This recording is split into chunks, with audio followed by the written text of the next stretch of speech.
The American people must have an opportunity to vote into oblivion those who cannot detach themselves from militarism, and those who lead us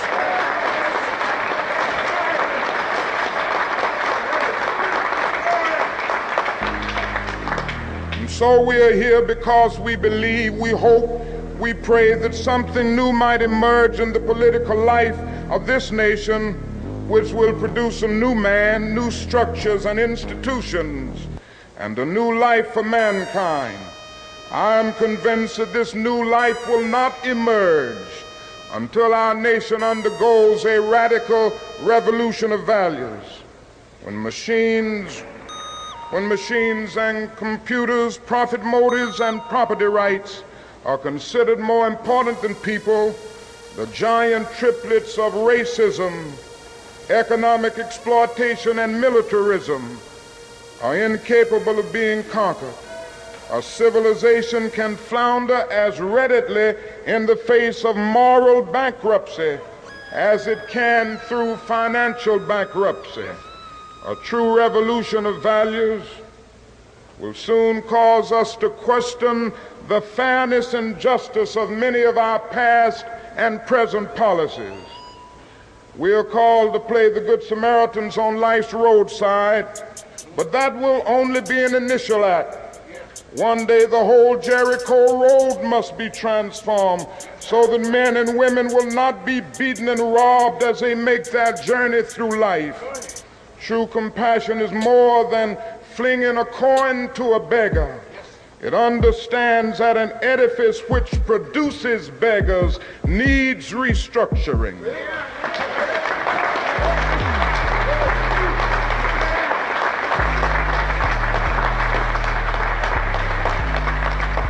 A true revolution of values will soon look uneasily on the glaring contrast of poverty and wealth.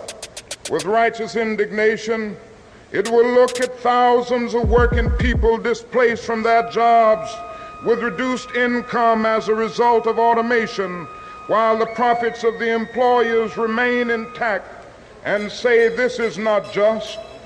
It will look across the oceans and see individual capitalists of the West investing huge sums of money in Asia and Africa only to take the profits out with no concern for the social betterment of the countries and say this is not just. It will look at our alliance with the landed gentry of Latin America and say this is not just. A true revolution of values will lay hands on the world order and say of war, this way of settling differences is not just. This business of burning human beings with napalm, of filling our nation's homes with orphans and widows, of injecting poisonous drugs of hate into the veins of peoples normally humane, of sending men home from dark and bloody battlefields physically handicapped and psychologically deranged, cannot be reconciled with wisdom, justice, and love.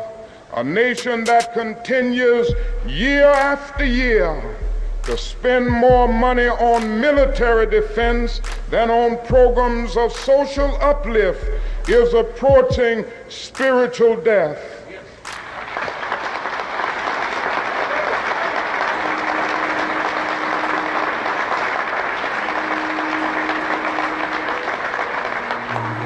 So what we must all see is that these are revolutionary times. All over the globe, men are revolting against old systems of exploitation, and out of the wounds of a frail world, new systems of justice and equality are being born. The shirtless and barefoot people of the earth are rising up as never before. The people who sat in darkness have seen a great light. We in the West must support these revolutions.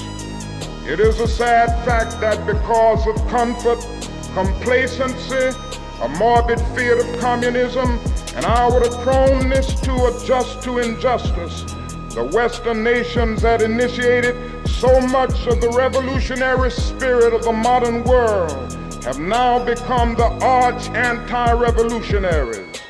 This has driven many to feel that only Marxism has the revolutionary spirit.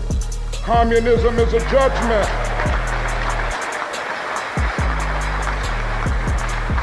And in a sense, communism is a judgment of our failure to make democracy real and to follow through on the revolutions that we initiated.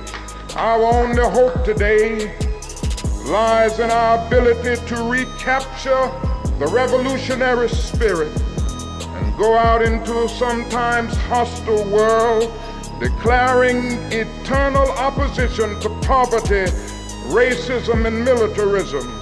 With this powerful commitment, we shall boldly challenge the status quo and unjust mores, and thereby speed the day when every valley shall be exalted, and every mountain and hill shall be made low, and the crooked places shall be made straight, and the rough places plain. May I say in conclusion that there is a need now more than ever before for men and women in our nation to be creatively maladjusted.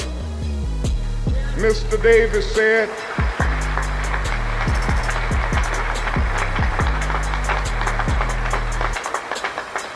and I say to you that I choose to be among the maladjusted. As my good friend Bill Coffin said, there are those who have criticized me and many of you for taking a stand against the war in Vietnam and for seeking to say to the nation that the issues of civil rights cannot be separated from the issues of peace.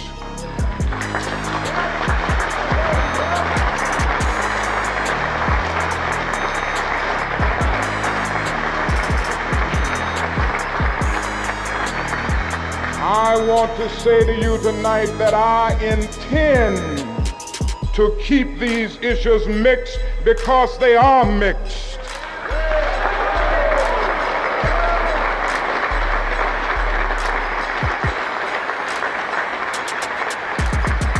Somewhere we must see that justice is indivisible. Injustice anywhere is a threat to justice everywhere. And I have fought now too long and too hard against segregated public accommodations to end up at this point in my life segregating my moral concern.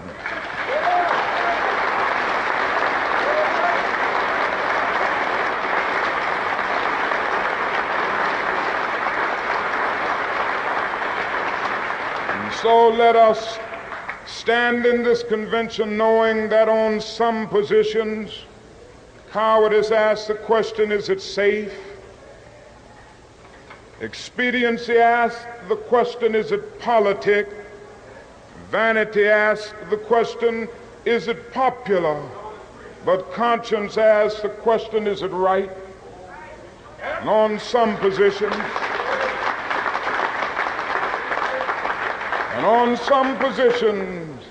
it is necessary for the moral individual to take a stand that is neither safe, nor politic, nor popular, but he must do it because it is right.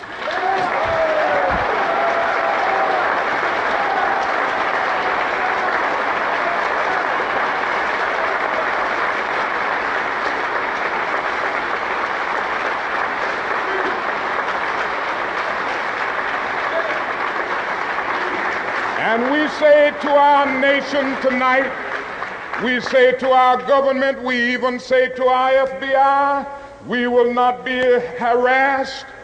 We will not make a butchery of our conscience. We will not be intimidated, and we will be heard.